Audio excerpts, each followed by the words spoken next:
Ladies and gentlemen, welcome back to the channel, and yes, I'm still happy about the Derby victory. I'm going to be for a long time. But we're going to talk about something today that's went under the radar a little bit since that Derby game. Something that we probably should have spoke about a lot more, but we haven't really had the chance to amongst all the celebration. It's something that's probably going to ensure a lot more penalties to Rangers next season, but something that does definitely affect Celtic.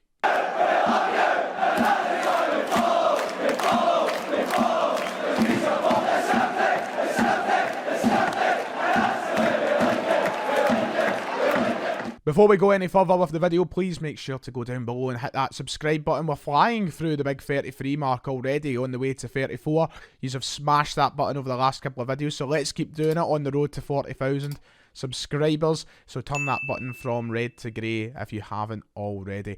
And also hit the like button while you're down there. It is much appreciated. So VAR could be coming to Scotland. It's all we've heard about this season on the telly from Chris Boyd, from certain supporters, from different people in media outlets. We've heard a lot about VAR and why it is needed in Scottish football. It's been something that's, to say the least, been controversial since its introduction a few years ago, and it's something that's still being ironed out over the world. However, Scotland feels like it is now time, and a lot of Scottish people feel like it's now time to bring it into our league. Now, I've been very vocal on my opinions in VAR in the past, and I stick to the same opinions, and we'll dart over that very quickly. But we'll have a look at what's happening here. How are the chances? What has been said?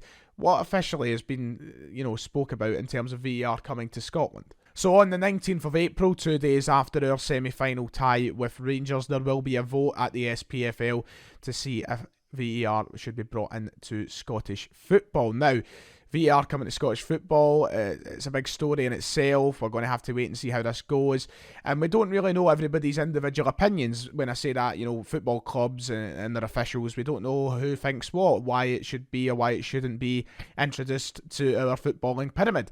So the vote has to be a resolution that requires 75% of Scottish Premiership clubs, 75% of Championship clubs, and 75% of League One and League Two clubs combined. So everybody will be involved in the vote. It's not going to just be the top flight, it will be everybody. However, it will only be top flight clubs paying for the service. VAR will cost £100,000 at every top flight club. We'll touch on that very soon. So it seems like with all 42 clubs getting a chance to vote, that it will be widespread use. We might see it introduced at every sort of venue in those 42 clubs.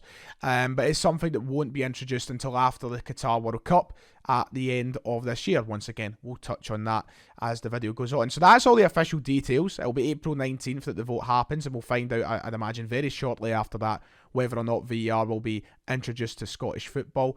But it's coming in a season where, it feels like, I don't like being bitter and making all the... Well, I love being bitter, but I don't like making all the jokes and such, but you can tell who's back on top with the reaction that's been used this season in terms of VAR. Look, VAR is an idea that, yes, seems perfect.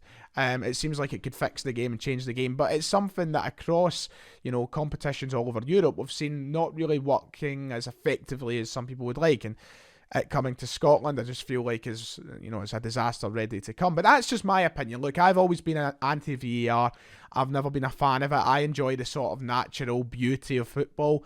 And if you're losing games with an offside goal or a dodgy decision, that's football. And that's what I enjoy about football. I enjoy that natural side of it, that human side of it that can make it so emotional.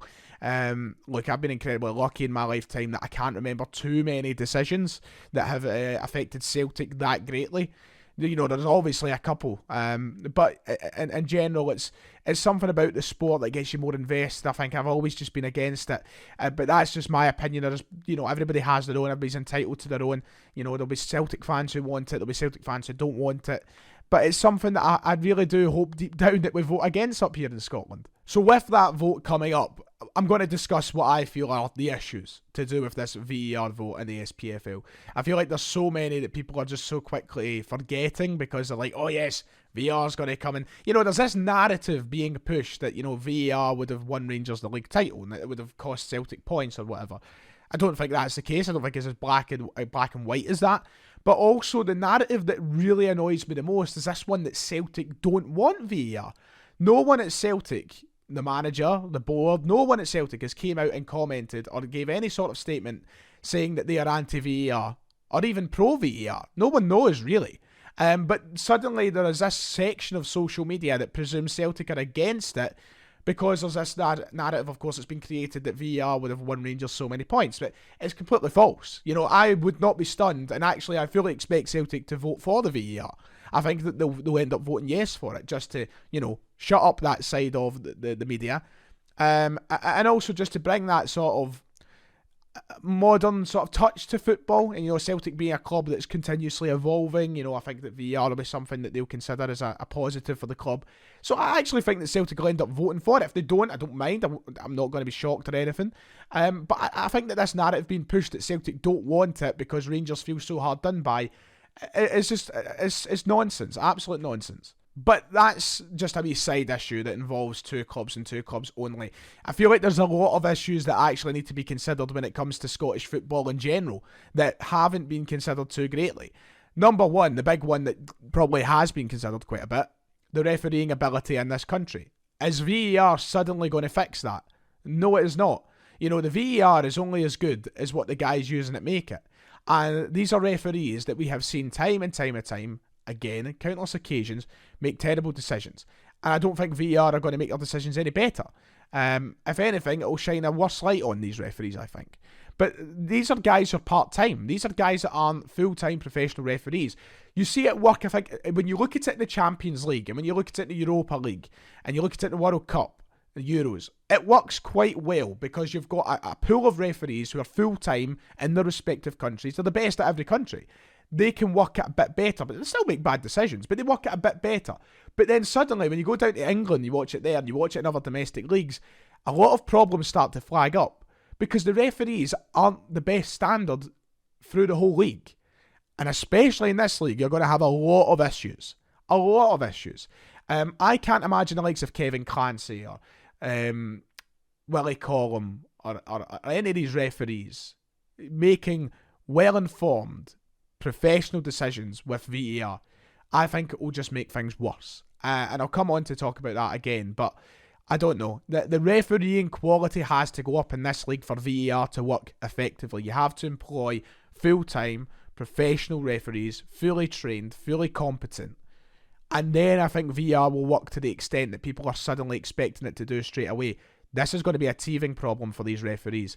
And if you moan about them now, you're going to moan about them even more when this VAR comes in, I think. Another issue, the cost of this VAR. It's going to cost £100,000 for all of the top teams in the league in the top flight. So the 12 Premiership sides will all pay £100,000 each.